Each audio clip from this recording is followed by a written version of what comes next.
Welcome to Edification Ministries. This video is an excerpt from one of our live online study and Q&A sessions, where participants ask questions in real time and our speaker shares his understanding based on careful study of the source material. We hope you find this information to growing together through thoughtful discussion. ఉదాహరణకి మొదటి సమయంలో 23వ అధ్యాయం నేను 16వ వచనం నుంచి 18వ వచనం వరకు చదువుతాను చూడండి. అప్పుడు సౌలు కుమారుడైన యోనాతాను లేచి వనములోనున్న దావీదునకు వచ్చి, నా తండ్రి అయిన సౌలు నిన్ను పట్టుకున్న జాలడు, నీవు భయపడవద్దు, నీవు ఇశ్రాయేలులకు రాజువగదువు, నేను నీకు సహకారినవదు. ఇది నా తండ్రి అయిన సౌలునకు తెలిసి ఉన్నదని అతనితో చెప్పి దేవుని బట్టి అతను బలపరచును. వీరిద్దరూ యెహోవా సన్నిధిన నిబంధన చేసుకున్న తరువాత దావీదు వనములో నిల్చెను, యోనాతాను తన ఇంటికి తిరిగి వెళ్ళెను. ఇక్కడ సౌలు కుమారుడు యోనాతాను, మరి సౌలు దావీదును చంపడానికి తిరుగుతున్నాడు. ఆ సమయంలో యోనాతాను చెప్తున్నాడు, నీవు నిశ్చయముగా ఇశ్రాయేలు మీద రాజు అవుతావు, అప్పుడు నేను నీకు సహకారిని అవుతాను. ఇప్పుడు అతడు ఎక్కడున్నాడు?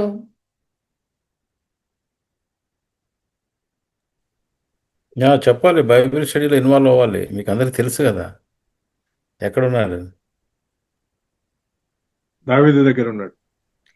దావీదు మరి అరణ్యంలో ఉన్నాడు, సౌలు చేత తరమబడుతున్నాడు, చంపబడేటువంటి స్థితిలో ఉన్నాడు. కానీ యోనాతాను రాజకుమారుడిగా రాజుతో కలిసి దావీదును చంపడానికి సౌలు పక్షంగా ఉన్నాడు. అతడు చంపడానికి ప్రయత్నం చేసి ఉండకపోవచ్చు, కానీ అతడు ఉన్నటువంటిది సౌలు పక్షంగా ఉన్నాడు.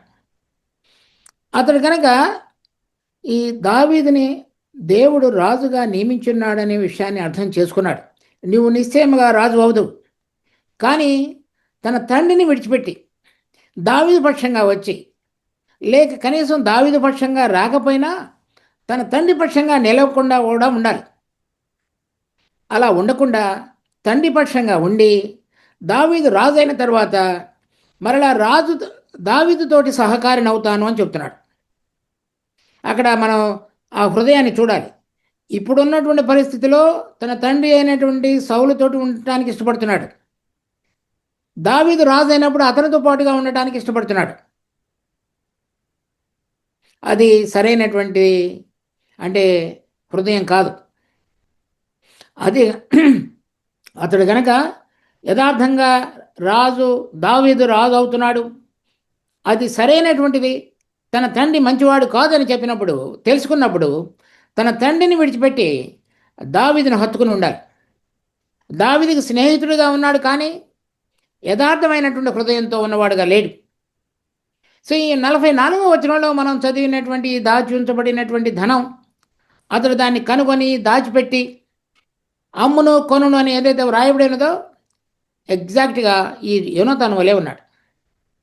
అతడు కనుక ఈ విలువను కనుక గుర్తెరిగితే, దావీదుని దేవుడు అభిషేకించున్నాడు, అతడు రాజు కాబోతున్నాడనే విషయాన్ని ఎరిగినప్పటికీ కూడా తన తండ్రిని విడిచిపెట్టి దావీదును హత్తుకోలేదు.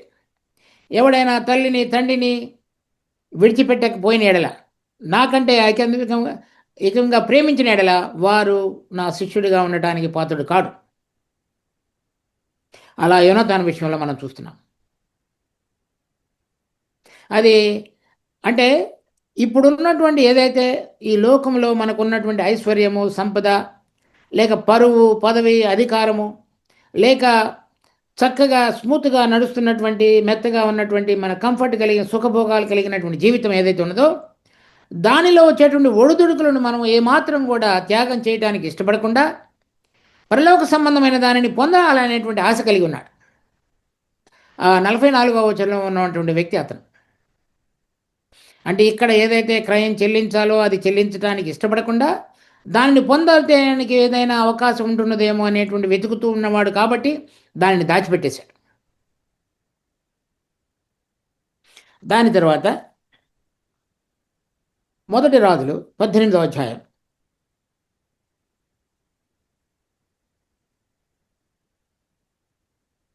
18వ వచనం 11 నుంచి 14 వచనాల వరకు. ఇది చదవబోయే మునుపు ఇంతకు మునుపు చదివినటువంటి ఈ యోనాతాను గురించినటువంటి దానిలో ఎవరైనా ఏదైనా ప్రశ్న ఉంటే అడగవచ్చు.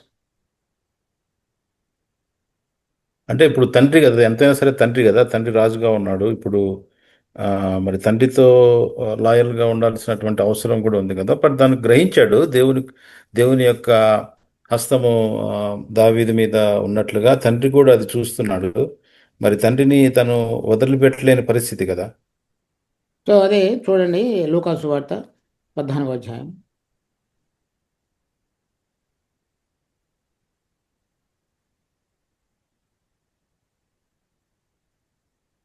లూకాసు వార్త 14వ అధ్యాయం 25-26 వచనాలు. బహుజన సమూహములు ఆయనతో కూడా వెళ్ళుచున్నప్పుడు ఆయన వారి తట్టు తిరిగి, ఎవడైనాను నా యుద్ధకు వచ్చి తన తండ్రిని, తల్లిని, భార్యను, పిల్లలను, అన్నదమ్ములను, అక్క చెల్లెండను, తన ప్రాణం సహా ద్వేషింపకుంటే వాడు నా శిష్యుడు కానేరడు.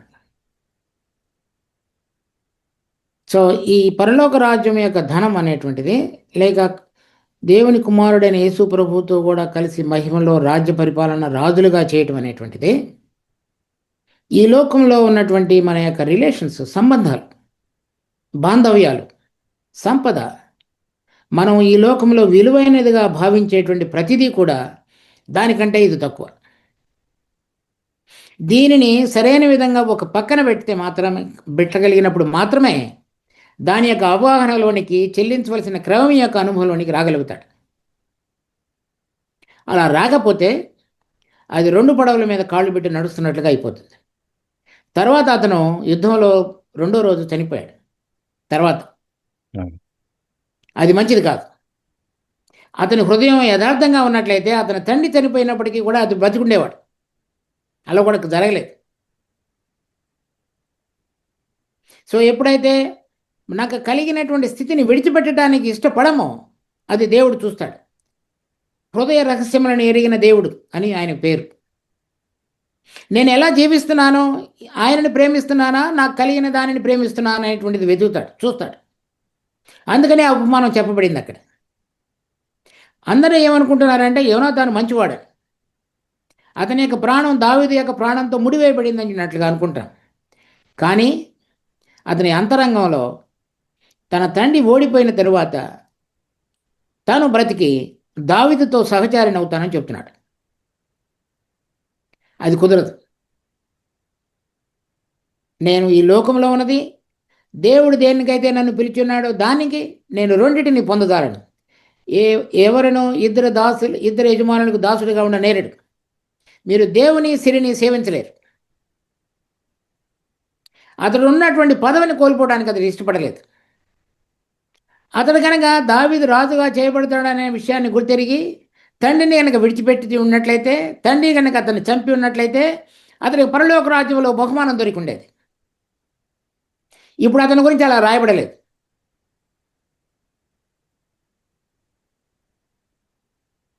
దాని తర్వాత 1 రాజులు 18వ అధ్యాయం.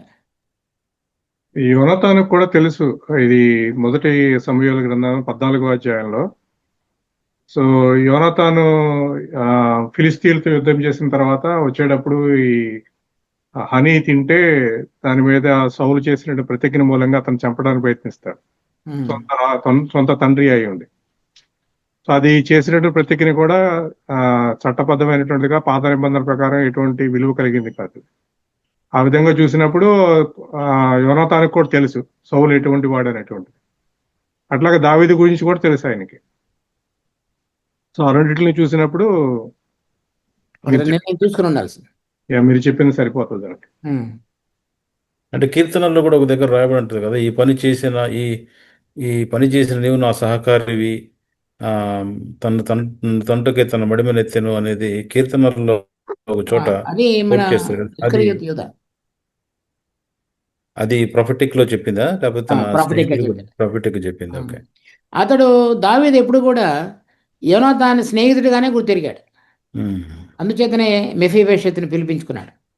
కరెక్ట్. అతడు యోనాతాను విషయంలో వేరైనటువంటి ఉద్దేశం కలిగి ఉంటే మెఫీబోషెతుని కూడా చంపి ఉండేవాడు. కరెక్ట్. పిలిపించి కూడా చంపించేసి ఉండేవాడు. అలా చేయలేదు. సో అంటే ఇప్పుడు మనం యోనాతాను గురించి కించపరిచినట్లుగా మాట్లాడటం మన ఉద్దేశం కాదు. మన మనుషుని యొక్క అంతరంగం ఎలా ఉంటున్నది అనేటువంటిది, దేవుడు ఏ విధంగా చూస్తాడో దాని పరిణామాలు ఎలా ఉంటాయి అనేటువంటిది మనకి వాక్యం చెప్తుంది. కనుక మనం ఎలా ఉండాలనేటువంటిది మనం నిర్ణయించుకోవలసినటువంటి వారంగా హెచ్చరించబడుతున్నాం ఈ ఉదాహరణల ద్వారా. సో మనిషి ఇటువంటి విధంగా ఉన్నాడు.